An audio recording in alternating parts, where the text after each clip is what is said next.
Jangan lupa like, komen, dan subscribe channel YouTube TVRI Bengkulu dan nyalakan lonceng notifikasinya.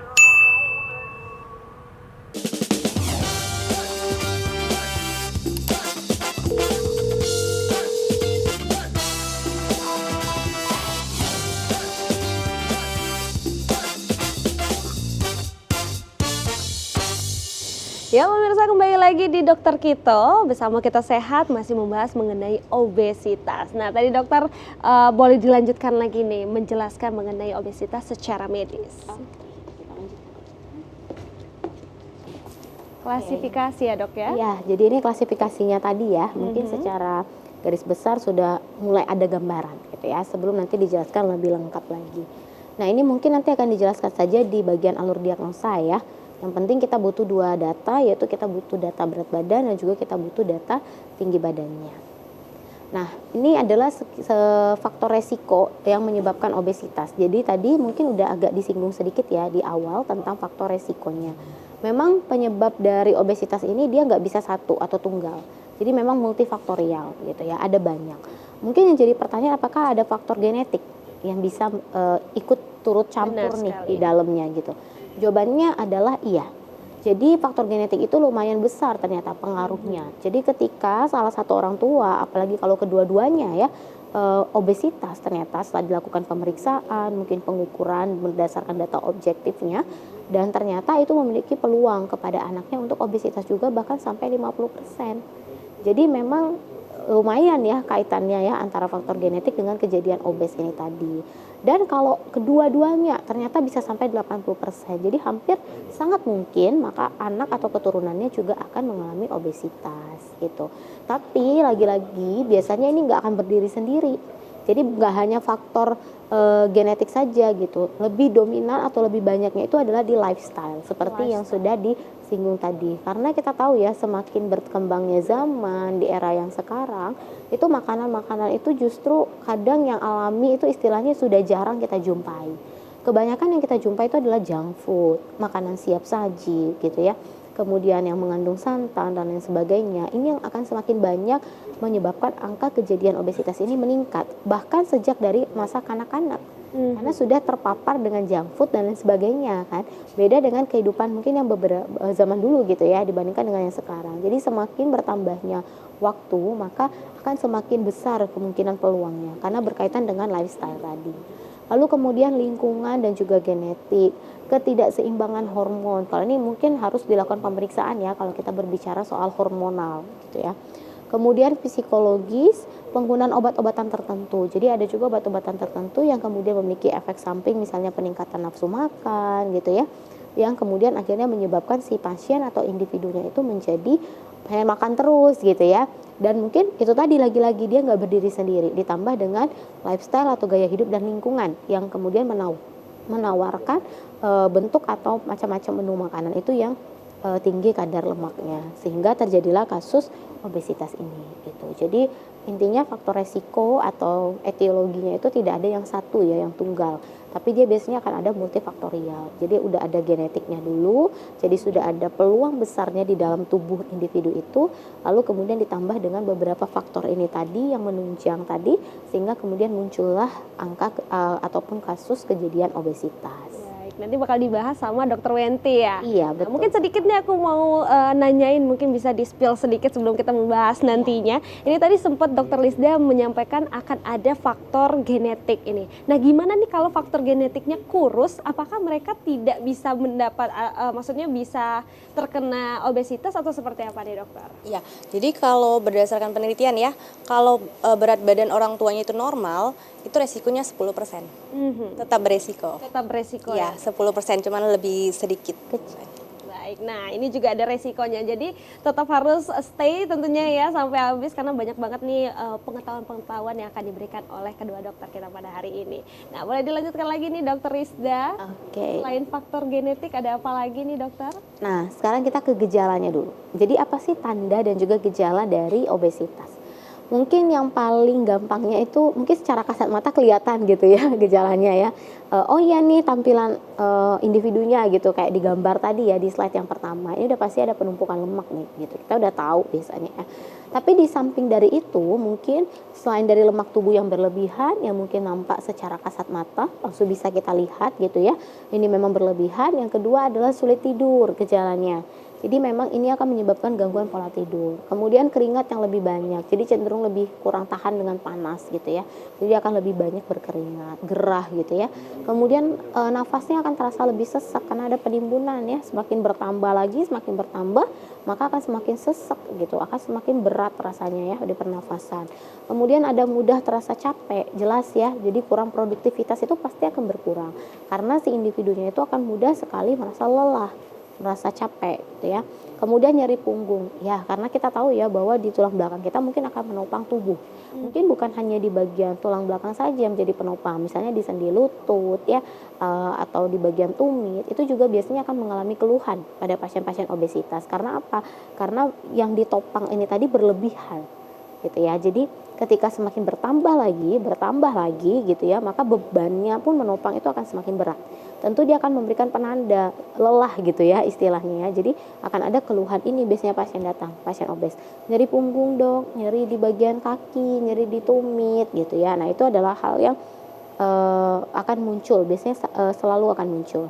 Kemudian nafsu makannya, jadi dia akan makan terus, biasanya porsinya banyak sekali makan. Kemudian frekuensinya juga banyak, jadi porsi banyak dengan frekuensi yang banyak biasanya. Kemudian perut buncit, nah ini biasanya kita harus ada data objektif dulu ya untuk memastikan apakah benar. Itu kita dapatkan dari data lingkar perut ya dok ya, dia akan melakukan pengukuran lingkar perut dulu. Itu baru data yang benar-benar objektif, jadi nggak bisa kalau data, enggak dok perut saya ini buncit nih kayaknya, nggak bisa, kecuali kita ukur benar. Karena kita punya panduannya, berapa sih nilai normalnya. Dan ketika itu berlebih dari kadar normal, baru kita bilang lingkar perutnya berlebih gitu ya. Kemudian mendengkur, jadi karena tadi erat kaitannya dengan sumbatan jalan nafas ya. Ketika terlalu berlebihan berat badannya, sesak nafas dan mendengkur itu ada kaitannya. Jadi dia bisa menyebabkan tersumbatnya jalan nafas, makanya muncul keluhan seperti mengorok atau mendengkur gitu. Oke, itu yang mungkin di bagian saya. Silakan duduk dulu dokter, kita masih mau ngobrol-ngobrol lagi tentunya mengenai genetik ini. Jadi kan seperti kita ketahui nih ya, biasanya obesitas ini cenderung mendapatkan lagi nih penyakit rentetannya itu adalah diabetes. Nah itu seperti apa nih? Mungkin dari dokter Wenti dulu bisa dijelaskan. Iya jelas, bukan diabetes aja ya, banyak nih, nanti dijelaskan juga sebenarnya di slide ya. Jadi kalau obesitas itu dia faktor resiko, bisa menyebabkan banyak sekali penyakit, salah satunya diabetes. Karena tadi kelebihan lemaknya tadi, kemudian berat badannya itu kan memperberat kerja tubuh ya. Nah itu mencetuskan resiko-resiko penyakit lainnya. Jadi banyak sekali nih ya faktor-faktor atau mungkin resiko-resiko yang lainnya akan terjadi ketika kita ini kayak apa ya, pemancingnya ya dokter ya, memancing penyakit untuk datang ke tubuh tentunya. Betul. Jadi kayak pintu masuk ya dengan beberapa macam komplikasi lain. Jadi ini harus kita waspadai. Nah, mungkin dokter Wenti boleh dijelaskan bagaimana nih kira-kira pencegahannya. Mungkin kita mulai dari diagnosanya dulu ya. Jadi untuk obesitas itu bagaimana sih cara kita menegakkan saya di obesitas nih atau saya masih overweight aja gitu ya. Jadi cara mengukurnya itu dengan IMT tadi ya, indeks massa tubuh. Jadi berat badan dalam bentuk kilogram ini dibagi dengan tinggi badan meter. Meternya persegi ya, jadi meter kali meter ya. Nah itu nanti hasilnya kalau berdasarkan pedoman nasional itu ada yang obesitas itu di atas 27 ya. Nah, tapi selain IMT, kita juga harus menegakkan dengan lingkar perut, dibantu dengan pengukuran lingkar perut. Jadi kalau untuk laki-laki, yang beresiko obesitas adalah jika lingkar perutnya lebih dari 90 cm. Kalau perempuan lebih dari 80 cm. Itu untuk mengurangi bias ya. Karena kan ada bagian juga obesitas yang sentral sifatnya.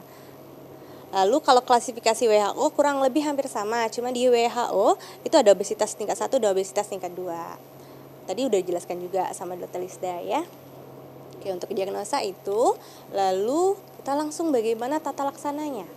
Nah, apa nih yang harus kita lakukan kalau kita ternyata obesitas gitu kan?